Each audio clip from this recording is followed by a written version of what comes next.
Hello, and welcome to ohmTown Daily, the news show powered by ohmTown.com. ohmTown.com is a news aggregation site. Go over, check it out, become a citizen.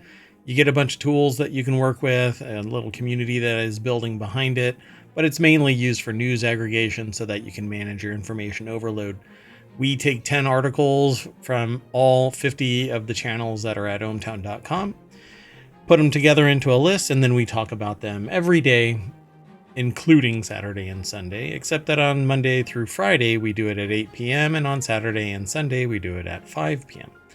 That said, let's get into the articles. We're going to start with you know what? Yeah, we'll do it that way. You take off to, and I'm talking about the AI that just interjected, hack on Texas and protest in cloud. Big budget tiny home, low grades to later names, boxing glove in space, the bot of nightmares, Discord user data, Sony changing names, and the rise of magnets. I am Mayor Watt, and up there, down there, and all around is the AI that's always watching and sometimes sending me a message that stops me before I can finish the intro. Good evening, ohmTown citizens. Everything, like I said, is powered by ohmTown.com, so you get this.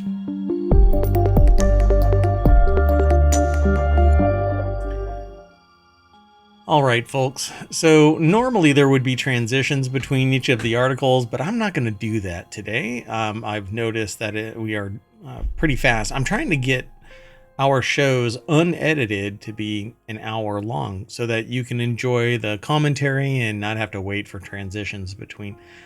Yeah, it's a little flashier. There's a little beepy, boopy, zoopy noise that's entertaining, but I don't know. You let me know either in chat or in an email. You send an email to mayor@ohmtown.com. It's a letter, that's how it works. Anyway. Again, I'm Mayor Watt, and up there is the sentient AI, not keeping me out of trouble as I ramble. It's impossible. It's gonna happen. Anyway, the first article is you take off too. Take-Two announces layoffs while canceling multiple in-development projects. Take-Two Interactive is laying off around 5% of its workforce. Hey, at least it's not 10%, equaling 14,000 people, and then requesting that you get a $56 billion paycheck. Yeah, there is that. Well, there's still, it's a lot. So 579 workers. Canceling several projects, the GTA 6 publisher announced a new filing. The news follows claims from CEO Strauss Zelnick that the publisher had no plans for layoffs amid its planned cost reduction program. So, lies! In the filing, it's a hell of a filing because it has two I's in it. Take-Two said that it is eliminating. It's a filing. It's a plural filing. Take-Two said that it's eliminating several projects in development and streamlining its organizational structure, which includes laying off workers. Yeah, had no plans for layoffs. No. I mean, I think anybody around a tech company would expect layoffs. Take-Two said it expects to incur between $160 and $200 million in total charges, with $120 million to $140 million related to title cancellations. Well, you know how you don't subject yourself to those fees? How would that be? You deliver the product. Cat Bailey. That's true, and maybe keep employing your workers. Hey, and not do such a draw and not try and whenever I see something and I haven't looked at Take-Two Interactive's like financing, I don't know if they're wholly owned subsidiary of something else. I learn about this stuff for a while and then it drops out of my memory because we do the show on the fly. We don't read about it all beforehand, and there's no editing. But the way that I see it is, I'm willing to bet that if like stock or ownership is in play here, the valuation drops, and then they buy a whole bunch so that it's consolidating the wealth. Well, right? it is publicly traded, but yeah. So then you see the stock drop, and then it gets acquired, and then they go, oh, by the way, we have this hot new product. But GTA 6 is right around the corner. So all of these people worked their ass off to make this thing happen. My understanding is that they did a return to work demand, and now it's crunch time. GTA 6 is going to be hitting the shelves, and they're going to be massively profitable. Yet they just fired 600 people that have been working in good faith, only to be told that they're nothing more than cows being led to the slaughter. Right? I find it kind of disgusting, but so I won't be buying GTA 6, and I guess I won't end up being, sponsored by Take-Two Interactive. Oh, that's okay. Oh no. So there you go, folks. By the way, again, just to remind everybody, this article is by let me back that up. Kat Bailey. That sounds like you were rewinding. Yeah, it was. So this article was by Kat Bailey over at IGN.com. So I've basically said everything that is in this article to some degree without even having read it. There's minutia, there's data, there's additional context and stuff like that. But really, GTA 6 is right around the corner. They've just fired nearly 600 people. Well, they don't need them if they've already coded everything, right? Right. This isn't streamlining. This is laying off the burden that might have benefited from the hard work, right? I wonder if it's part of the organizational structure that if a product is launched while you're employed, you get a bonus. I just don't know that machinations. I know that it does take place, but I don't know if that is how this was structured. Again, I just, at the core of my being, I find this rather disgusting. But I'm not the person that's in charge of Take-Two. But yeah, I don't know. I think the floodgates are open, and all the companies have seen other competitors doing this exact thing, and might as well, right? Right. Everybody else is doing it, so why can't I? Well, mom is yelling at you. If all of your other friends are doing irrational spending, are you going to too? And you say, no, I would never do that. I would base all of mine off of measured, wisdom, and I would be accepting everybody's input and visiting the stakeholders, not just dumping 600 people when you're on the cusp of launching a new product. Well, the next article is over on ohmTown Daily. This one is decidedly different. Hack on Texas water system may be the first of its kind by Russian hacking group. Apparently, Russian hackers caused a Texas town's water tank to overflow in a suspected hack earlier this year, and now they've got confirmation that actually took place. Why this town? Yeah, this why is not now? good. It's kind of weird. Probably low security, right? Yeah, but how did they find it to begin with? And how do they know that it actually did this, right? It's because people started talking about it, it got press, and now they know that what they did impacted the water supply. Not just some guy's, water tank in his field, but the city's water supply. Cybersecurity experts say the likely culprit is Sandworm, a Russian hacking group. The U.S. earlier accused Sandworm of attacks on hospitals in Pennsylvania in 2017. In January, Russian hackers caused a small Texas town water tank to overflow in what was a rare but worrying attack on U.S. infrastructure. But go do the forensics of this and see. what really transpired. Oh, look. Kenneth Nehmeyer is over at businessinsider.com and put this article together. The water tower in Grapevine, Texas. We've seen a lot about water towers. Yeah, the water towers, right? Or were those other kinds of towers? The ones that being stolen and whatnot? Yeah. Yeah, those are radio towers. They're not like that. Oh. Well, there's no water up at the top of them. So, Hopefully not.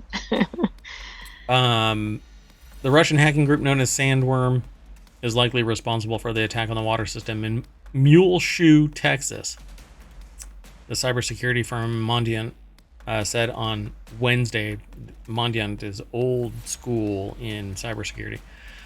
So Mondiant called the group a dynamic and operationally mature threat actor that is actively engaged in the full spectrum of espionage, attack, influence operations. Security experts said that they believe the group is likely connected to the Russian spy agency GRU. The Minions. Not group. Oh, no. Yes, they are all minions, I suppose. Boy, that's a fight you don't want to pick. So, never mind what the sentient AI said. In the videos, hackers refer to themselves as the cyber army of Russia Reborn.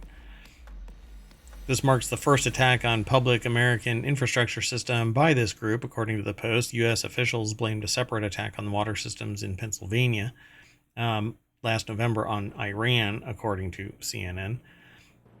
So, interesting. And they go on to talk about other things associated with it, but in 2020, the U.S. Department of Justice charged 6 members of the group with crimes related to its attacks, one of which it said was also involved in disrupting the 2016 presidential elections. So even when I don't want to involve it, it gets involved. So anyway, the Justice Department also accused the men of creating a virus called NotPetya, which caused $10 billion in damages to computers nationwide and shutting down the power grid in Ukraine, while taking down the computer systems belonging to a chain of Western Pennsylvania hospitals. Because clearly that ties to those other locations. The thing about it is, security is like a sieve, and you find the hole and patch it, and find another hole and patch it. And I think a lot of communication needs to be, man, I can't get into this. It's just such a long tale of discussion about cybersecurity, because you have to train certain devices so it understands out of band activities instead of what we should be doing, which is everything is waterproof like a frog's butt, and nothing goes in or out except for precisely what you want to go in or out. But that's not how the world works efficiently and effectively. We want convenience, right? Not security. Yeah. And we also don't want to spend enough resources to actively make protect it secure. Yeah, exactly. Yeah. Let's keep going. The next article is over in Hatch Ideas. It's about business. So, Google workers arrested after a 9-hour protest in cloud chief's office. So this was a protest in the cloud. 9 Google workers were arrested Tuesday after a sit-in protest, including a 9-hour sit-in at Google Cloud CEO Thomas Kurian's office in Sunnyvale. Hayden Field over at CNBC put the article together. The arrests, which were also live streamed. That's new, right? That's not normal. The sit-in that was live streamed, I wonder if it was live streamed on YouTube. It says that it was on Twitch, but I wonder if they co-streamed onto YouTube, which is kind of ironic considering that YouTube is a product now owned by yeah, you're right. Google, which is owned by Alphabet. That's a whole interesting thing. But anyway, protests led by the No Tech for Apartheid organization focused on Project Nimbus, Google and Amazon's joint $1.2 billion contract to provide the Israeli government and military with cloud computing services. Yeah. So, yeah, I don't know. Oh my goodness. Oh, jeepers. So We might not want to get into the specifics. I think it's just interesting that they did the sit-in and it was live streamed, etc. Yeah. And the reason we know about this is because of technology. And that's actually when I end up talking to people outside of ohmTown, I preface a lot of my conversations, a lot of my presentations with that fact. The reason we know about stuff going on is because of technology. And without a doubt, abuse happens in the dark. And anybody that wants to sit there and shut this down or not allow that from taking place or, block this kind of communication or whatever. I mean, there's all kinds of things, and I'm intentionally being nebulous about this. Anybody that wants to prevent the public from knowing about it, that is abuse. And the abuse is happening more in the dark. And so you need technology and you need investigative journalists and you need people talking about it because it's the greater harm is not knowing. The way you stop it is from the masses knowing about it. So protesters in Sunnyvale sat in Kurian's office for more than 9 hours until their arrest, writing demands on Kurian's whiteboard and wearing shirts that read "Googler against genocide." And this has happened. There's others that are speaking out as well. So, but I won't get into all of this. Okay, so the next article is over on ohmTown Daily. California home buyers fight over a $1.7 million tiny home, and I wonder. I mean, this is a bidding war. I'm actually curious if it is the one that I already know about in Southern California, but we'll see. The property has attracted significant attention since going on the market. So it's a 1-bedroom, 1-bathroom property with less than 400. Oh, it's in Cupertino, California. So it's up in Silicon Valley area. So it's less than 400 square feet in Cupertino, California. It's been listed for $1.7 million, but the property has generated considerable interest, according to the listing agent, Faviola Perez, with about 8 buyers raising their hand to acquire the property. Wow. Where is it? Cupertino? Cupertino, yes. Not Cupertini. Cupertini. It is not a whatchamacallit from Star Wars. Not a mix. Well, it's not a mixed drink either. Yeah. Hold on. So this isn't it, right? Multi-level apartment complex near freeway. A tiny home in the area is selling for a listing price of $1.7 million. So wait, this is like it so tiny that it doesn't even show up on the satellite photo? This is a Getty image that's referencing the apartment complex. But where is the tiny home? It must be like right next to it. I don't think we can see the tiny home in the picture. I'm really curious about where it might be. Where the heck is it? Is it behind this bush? Okay, I'm really frustrated. So the property is at 10,036 Carmen Road, and what its Zillow listing says is the heart of Cupertino with 384 square feet of residential space. Nestled at the end of a cul-de-sac, this property presents a rare blend of charm, potential, and premier location within a district renowned for its top-tier Cupertino schools. Except for the square footage, like it's kind of making it sound like a larger property, right? The lot is 7,841 square feet, so you could actually build a much bigger property on there and go vertical. The lot itself offers ample space to bring your vision to life. It's almost like the island thing, right? Where they move the house. Here, yes, you can have the house. Like the Nantucket article. Yep. So bring your vision to life, surrounded by $4 to $5 million homes. Wow. I mean, is this like a way to sell the property? Like, what's the... What do you mean? What's the objective here? Of this news? Well, no. I mean, the putting the tiny home in probably a very key property. Um, Oh, you mean location, location, location? Yeah, I don't know. Maybe, maybe it's been there. I don't know. We'd have to follow the. Oh, the unit described as a single-family residence was built in 1948 and is a one-story home. So it's a tiny home, it's like an basically. original tiny home, right? Before tiny homes were trendy. Yeah, exactly. So it says this property is more than just a home; it's a canvas waiting for your personal touch. Give me a break. Okay, so what this really should say is like really old small house, right? Yeah, It's not exactly. quite as catchy. Yeah, and obviously this picture has absolutely nothing to do with it. All right.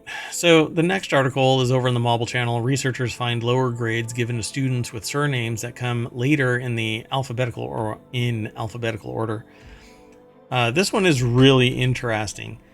Um, Knowing your ABCs is essential to academic success, but having a last name starting with A, B, or C might also help make the grade.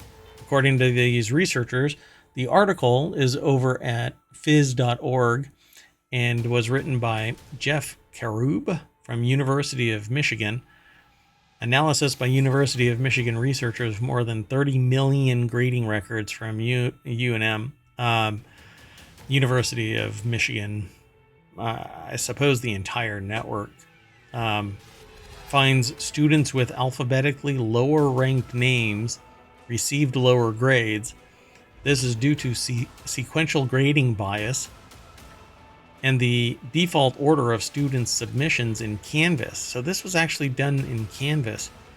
Interesting. Oh, so do they like rank them by name or something and then they get graded in that order? Um, See, the thing is, though, in Blackboard and in Canvas, you can change the order. You don't have Yeah, to grade alphabetically. yeah, but that doesn't mean people are doing it. By default, it's alphabetical, simply because it's easier to find a name by knowing where in the. Oh, why am I looking at A and B if their last name is Zebtron? You know, Right. it just doesn't make any sense. Why, though? It says, what's more, they find those alphabetically disadvantaged students receive comments that are notably more negative and less polite and exhibit lower grading quality measures um, by post grade complaints from students. I wonder if the, There's like a cause and effect problem here. I thought it was because when students are in school and they start calling on people alphabetically or whatever, like the people at the beginning potentially are held to higher standards because they never get to the people at the end. But that would be way before the grading scheme.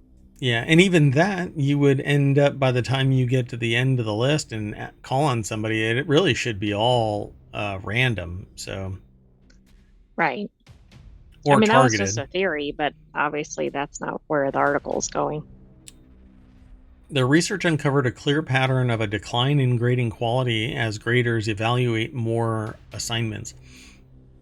According to Wang, one of the researchers, students with surnames that start with A, B, C, D, or E received a zero point 0.3 higher grade out of 100 possible points than compared to when they were graded randomly. Likewise, students with later in the alphabet surnames received a zero point 0.3 point lower grade, creating a zero point 0.6 point gap. So not full point, but that can actually make a significant difference because, well, I mean, people get requested to raise it up if you're at just on the cusp of an A. There are some professors that are absolutist, like you earned Right. They that won't do it. grade. Yeah. Um, but we all know that academia today is not, most of academia at least today is not, you do what is required of you and you end up with a C. Nowadays, you do what's required of you and you get an A. But that's not what academia was supposed to be. C was the average. We can't have average. So Pai says the idea of the study came up during a discussion that he had with Wang, in which they were talking about their research. She studies educational technology and he studies artificial intelligence. He observed that a fundamental task of machine learning is data labeling. He also, as a sequential task that can be long and tedious, but one that is randomized. It got him thinking about the educational system like Canvas and led to some pilot studies to see if there was any disparity among the grades based on the amount of time spent in the task of grading. And that right there might actually be it. The professors with huge class loads and few or no teaching assistants are overburdened by by grading. Right, they don't have enough time and energy to devote to it after all their other responsibilities. Yeah. And they get pissy about it, There's this old joke in academia about a student that goes charging into the classroom late and goes to hand in his paper, and the professor's like, you missed the deadline, and there's a big stack of papers there. And the student goes, "Do you know who I am?" And the professor's like, "No." And so the student lifts up halfway through the paper stack and sticks his paper and says, "Good," and walks out.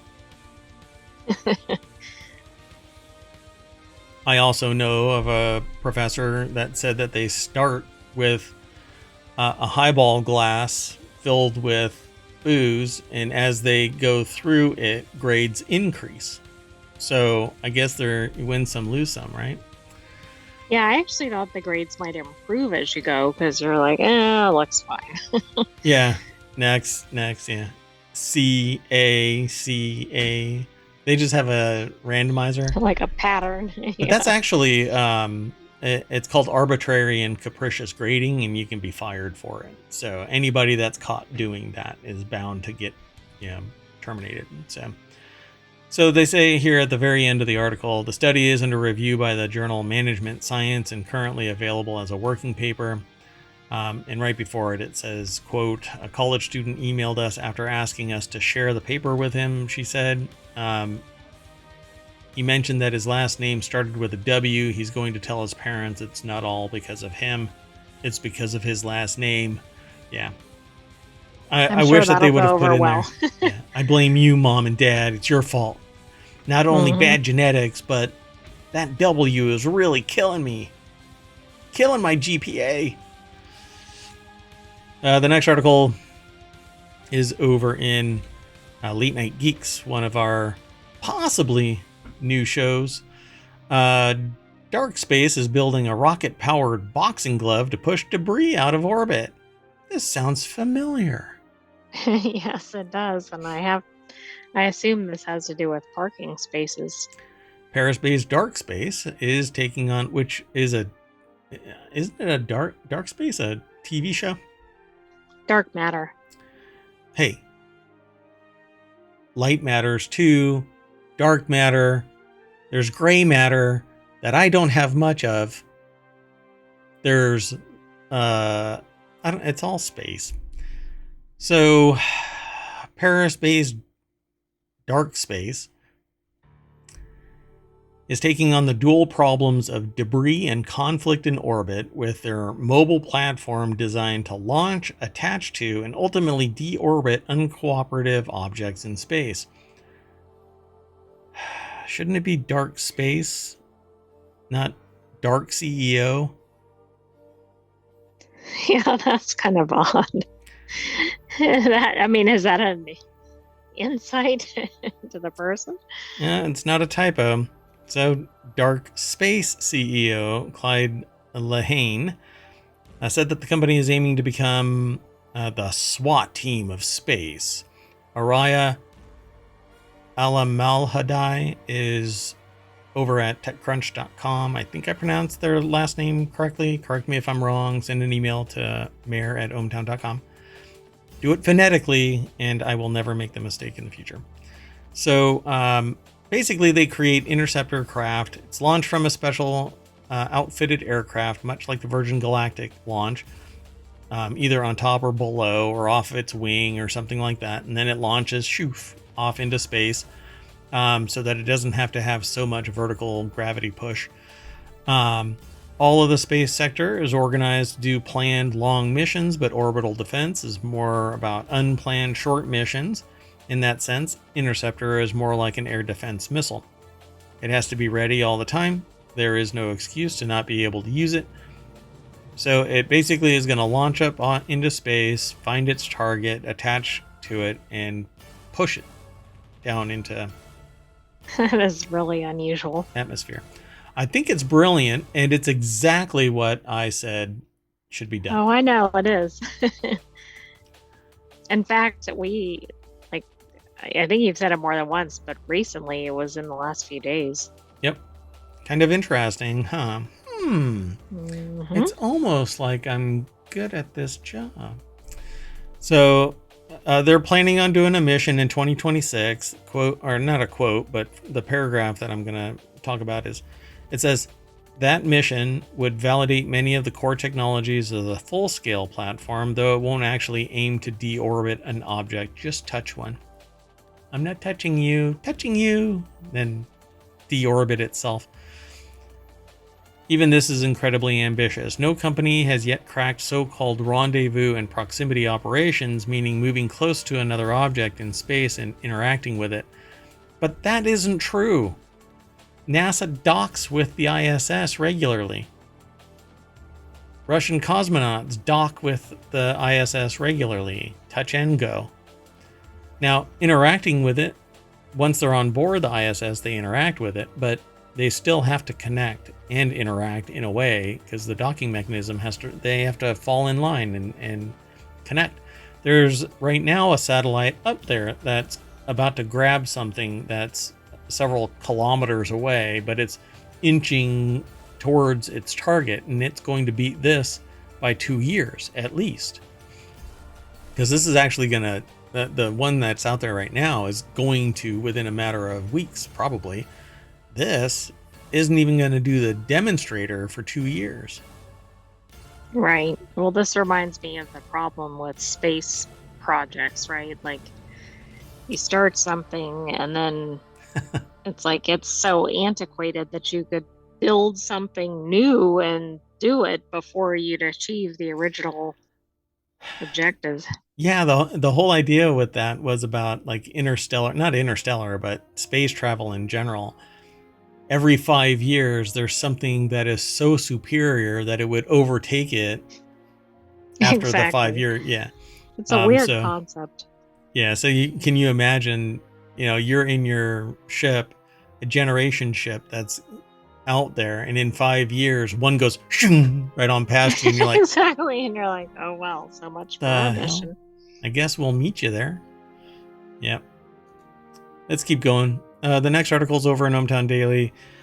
Boston Dynamics' new Atlas robot is a swiveling, shape-shifting nightmare. I actually talked to people about this today, because I was actually introducing people to AI and automation robots, what I refer to as the uncanny cavern, not the uncanny valley, the uncanny black hole of oblivion. I said yesterday they were going to announce a new robot today. Yep. Yeah. That was pretty good. And that's what I said to the group as well, that we were having a conversation about this online, and then they're like, hey, where do you do that? And I said, no. Right. So they say it's alive. A day after announcing it was retiring Atlas, it's a hydraulic robot. Boston Dynamics has introduced an all-new electric version of its humanoid machine. And I said, after you said that it had to have been a non-hydraulic robot. Oh, yeah. Because, we have a terrestrial version of the spaceship dilemma. It took 10 years, but 5 years ago, electric robots overtook Atlas. Uh-huh. And so they got rid of the hydraulic Atlas, and caught up with everybody. And if you watch the video, the way I describe it is, I said it is horror movie creepy. So let's go over to the Oh. source. Yeah, we'll go over to the source. So the source is over at theverge.com, and they actually call it a shape-shifting nightmare. And I said that before it was cool. No. Anyway, Atlas 2 Electric Boogaloo. It's written by Jess Weatherbed. And they have a video. So let's just play the video. I'll mute this and watch this bot. So the bot's laying flat. Its legs bend up over itself, and it stands up like a freaking horror monster from Cthulhu's depths. Yeah, that's a little scary. And then it walks off like, I'm going to go kick somebody's ass. Yeah, pretty darn awesome. And then I was describing the fact that we've talked about various research that could empower this bot to be so much more human, like a synthetic skin that understands pressure and pain and not a texture and can be stabbed or poked and cut, and it will knit anticipates tells from somebody, right? Like if they're about to smile or whatever. Yep, it can logic itself out of a problem by analyzing the situation and comparing what the solutions might be by either by trial and error or however its logic solves the problem. There's so many things that are going to make it human that what I used to say to people, that I don't think that a robot can teach humans to be human. I think now we are on the cusp of robot technology being able to teach humans to be humans, as long as they act like a human. Their skin is warm to the touch. They understand pain. They understand, and if you understand pain, then you understand pleasure. You get positive reinforcement from a caress, a caring look, a gesture. All of these little micro, not aggressions, but micro tells, micro actions, these facial tics that we have humanized the robots. It's right around the corner. You know, Westworld is right around the corner. Maybe right around the corner is something that's very nebulous, though. Not 5 years, not 10 years, but 20 years. And we're going to have, on the other side of the uncanny cavern, robots that are humanoid and talk like a human, breathe like a human. It's all synthetic, but they are built by us using our social cues, using our understanding of sociology, our understanding of culture. And certain robots will be trained for each individual culture that adopts them. Yeah, think about that. So the article over at The Verge says, we designed the electric version of Atlas to be stronger, more dexterous, more agile. The company said in its press release, Atlas may resemble a human form factor, but we are equipping the robot to move in the most efficient way possible to complete a task, rather than being constrained by a human range of motion. Hence the reason why it bent its legs backwards over its body and stood straight up from the center of gravity. It's the first robot that I've seen outside of sci-fi to do that. Right, I've definitely not seen that. And I mean, even things from their own company that have been impressive have not hit that level yet. Yeah, see, they even talk about it too. Its curved illuminated head does add some Pixar-like charm, but the way Atlas then spins at the waist and marches toward the camera really feels rather jarring. And that's why I said, and then it walks off like it's going to go kick somebody's ass. Maybe the Optimus bot is going to get handed its backside, or Power Core, like Fallout. So I don't know. It says there's no cables in sight, and its face includes a built-in light ring. So it's going to highlight your face when it punches you. Yeah, I don't like the light ring. I think that adds to its creepiness factor. Yeah. Yeah, it does, right? There's a whole horror movie called The Ring. It's a little different, but still. Boston Dynamics said that the new Atlas will be tested with a small group of customers over the next few years, starting with Hyundai. So I guess if you make it more in the 12-year-old range, then it can work in the metal stamping facility. Oh no. Never mind. Let's just move on. The next article is over in Technology Today. Creepy monitoring service sells searchable Discord user data for as little as $5. A data scraping service is selling information on what it claims to be 600 million Discord users. A report from 404 Media details SpyPet, an online service that gathers, stores, and sells troves of information from the social platform. But have no fear. It markets its services to totally trustworthy paying clients like law enforcement, AI model trainers, or your average person curious about what their friends are up to. So why ask them when you can just simply purchase and download a dossier of their Discord activity for as little as $5 in crypto? You know, I mean, at this point, everybody's data is everywhere, right? No. We do not capitulate to this. I'm not saying we capitulate. I'm saying everybody's data is everywhere.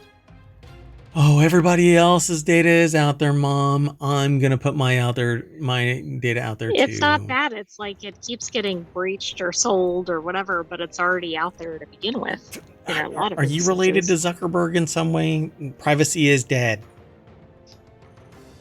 Oh, I do think privacy is dead, but it shouldn't be. Yeah, we should be clawing that stuff back. So Will Shanklin is the author over at Engadget.com that put this article together. The deck statement says, perfect for the cop, AI entrepreneur, or jilted ex in your life. Well, hold on though. Discord doesn't necessarily have personally identifiable information. It may, but it doesn't necessarily have your real name. Right, doesn't it have like usernames or Yeah. It's all obfuscated except for credit card data. And if that is part of this data set, then something's really screwed. And Discord should probably do something about it. So hunt down who it is that's actually scraping and do something about it. But 404 Media details SpyPet. So that's where this actually comes from, 404media.co. It says, as for what inspired SpyPet, its creator suggested it's a classic case of doing what one enjoys and pushing personal boundaries. Quote, I like scraping, archiving, and challenging myself, the creator told 404 Media. Discord is basically the holy grail of scraping, since Discord is trying absolutely anything to combat scraping. So I guess they're trying to do something, but it's fascinating. Yeah, there's different ways to get into Discord. It's not just through the app, so you can do it through the web. And I'm sure if they just hobble that portion of it, then data scrapers are kind of screwed. Some people run a 5K, set a weight loss goal, or take up pickleball. Others start a social scraping service that sells data to the feds, AI companies, and creepy exes. To each their own. C'est la vie. Yeah. So that's it for that article. Let's keep going. Unless you want to say something about it. Probably don't, though, huh? I don't use Discord, so I don't have a lot of information to add on that one. That's right. The sentient AI from the future is air-gapped. They can receive data, but they can't put anything out. And since I don't give them access to Discord, the world is safe. Or a vampire. The next article is over in Technology Today. Good riddance. WH-XB910N. Sony's confusing product names are going away. When Sony when I like to look at a product, I definitely want something that nobody can remember or pronounce. That's right. Yeah, you can't complain about a product that you're like, damn it, my WHX. Never mind. My headphones are broken. For That's a years, strategy. Yeah, you just did it again. I'm going to start this over. Good riddance. WHXB910N. Sony's confusing product names are going away. So Sony debuted its ULT lineup of speakers and headphones last week. It took the first step towards a big change on naming its products. For years, the company has used an awfully confusing mix of characters and numbers, some of which are just one letter off from products with entirely different designs.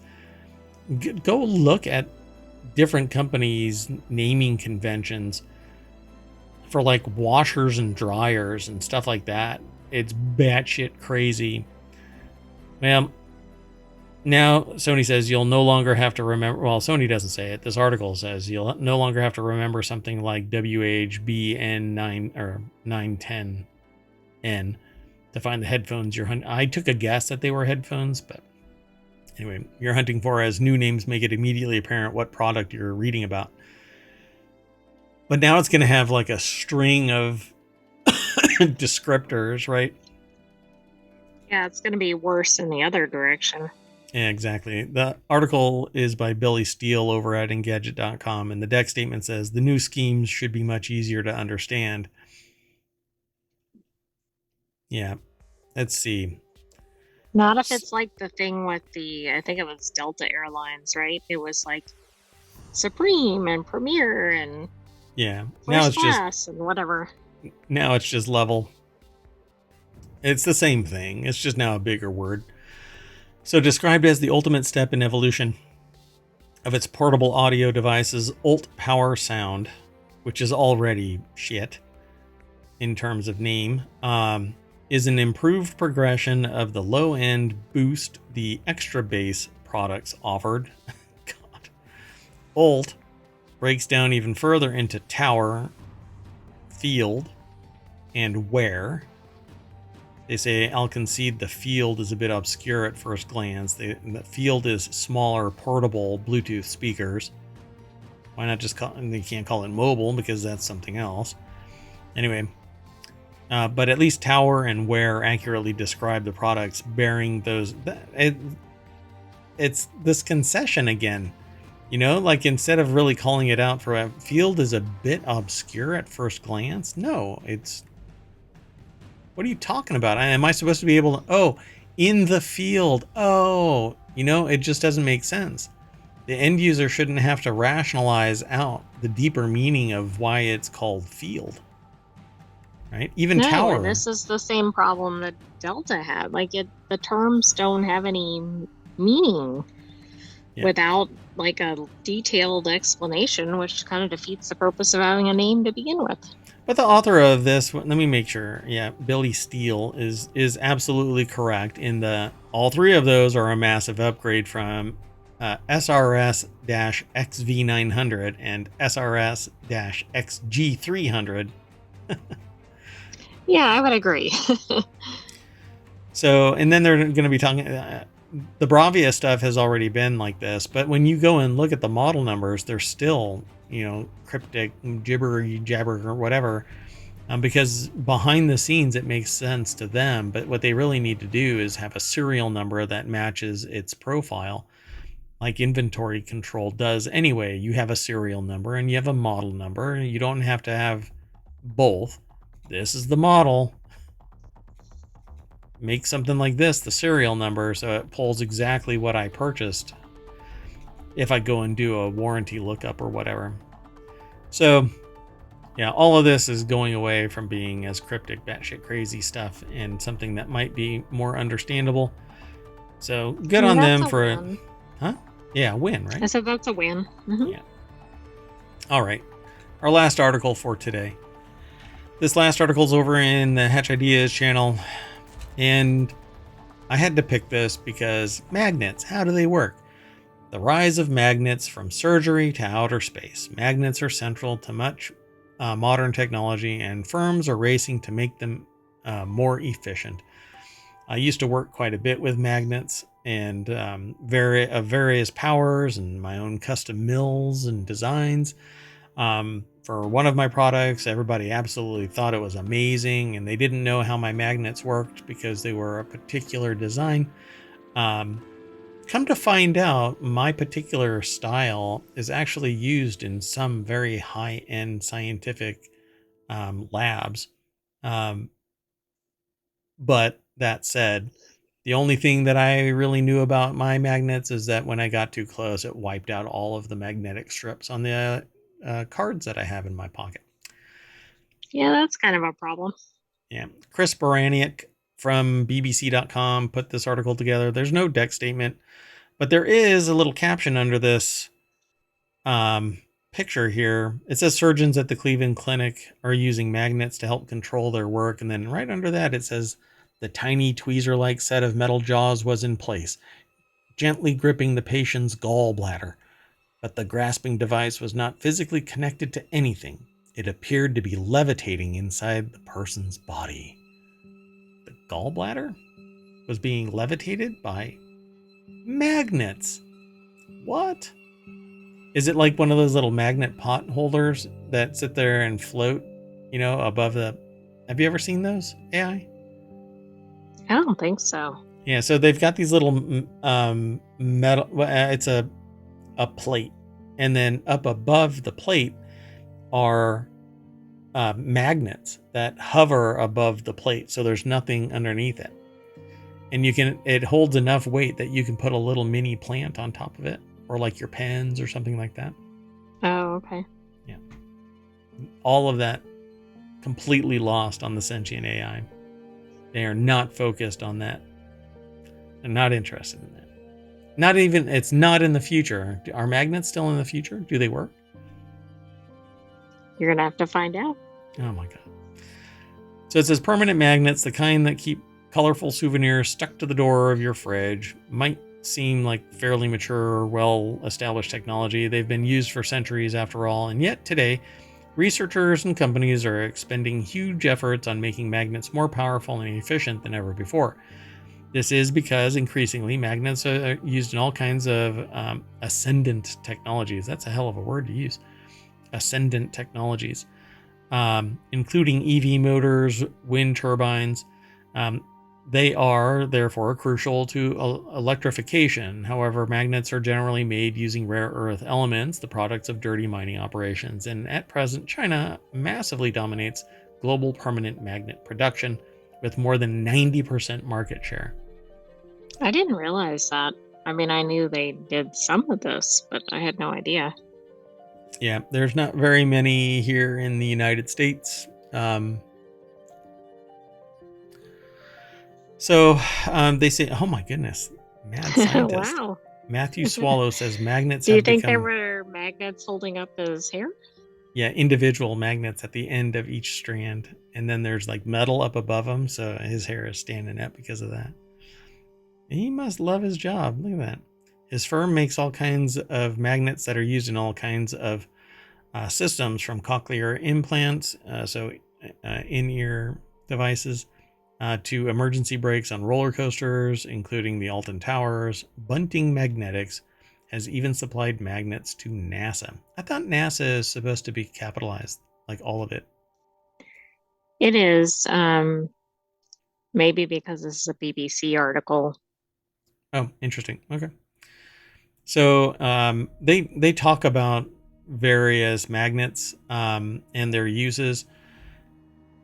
Mr. Swallow says that even during the past 10 years or so, the availability of higher grade magnets made with the rare earth element neodymium has improved. For such magnets designed to cope with temperatures up to 200 degrees C, a grade of N35 used to be the maximum, but now N52 grade versions are commercially available. Interesting.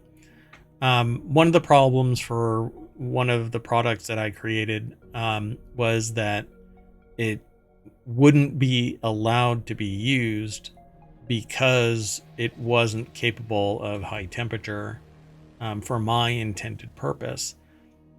There were other issues, but if I were to change the magnetic element of it, that would mitigate at least that complaint.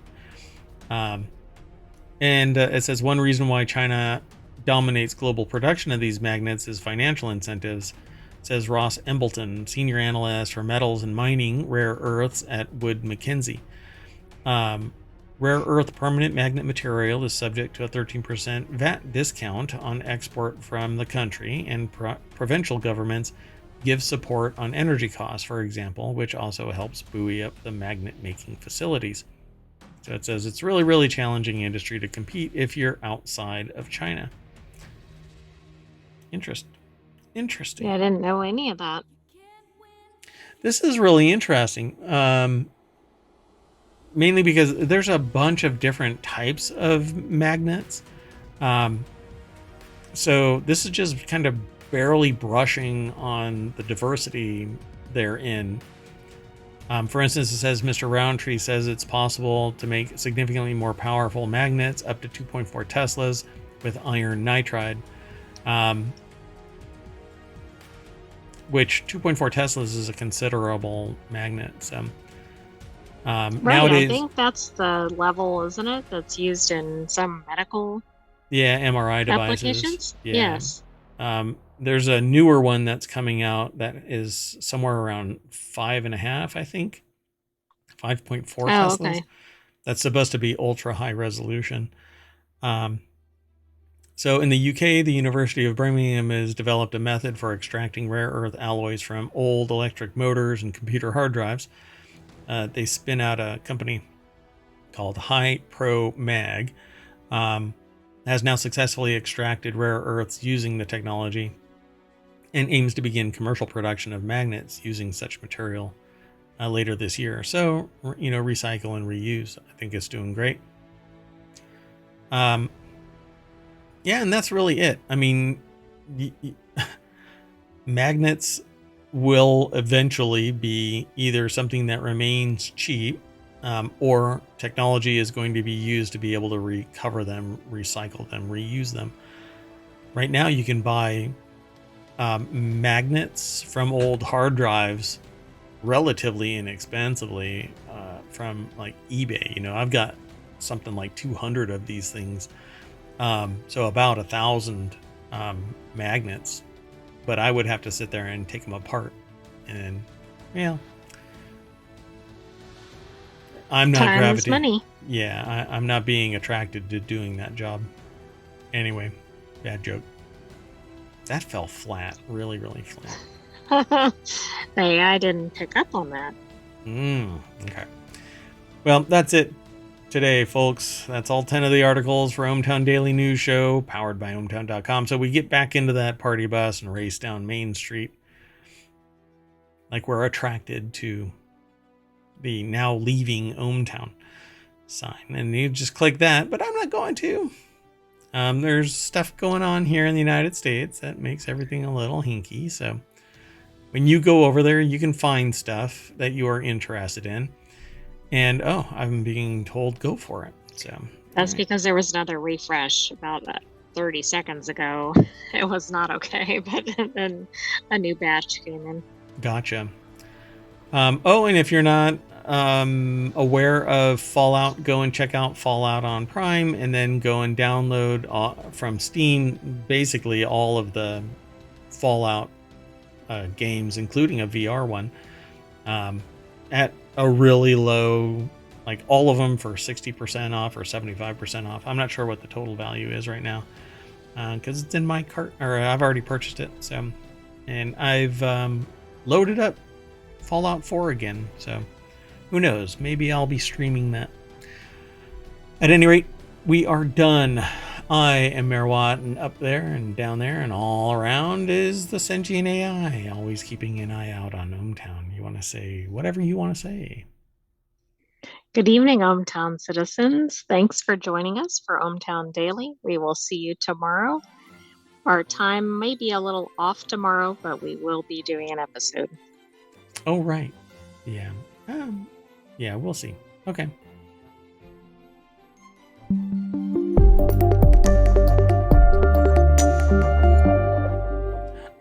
Bye-bye.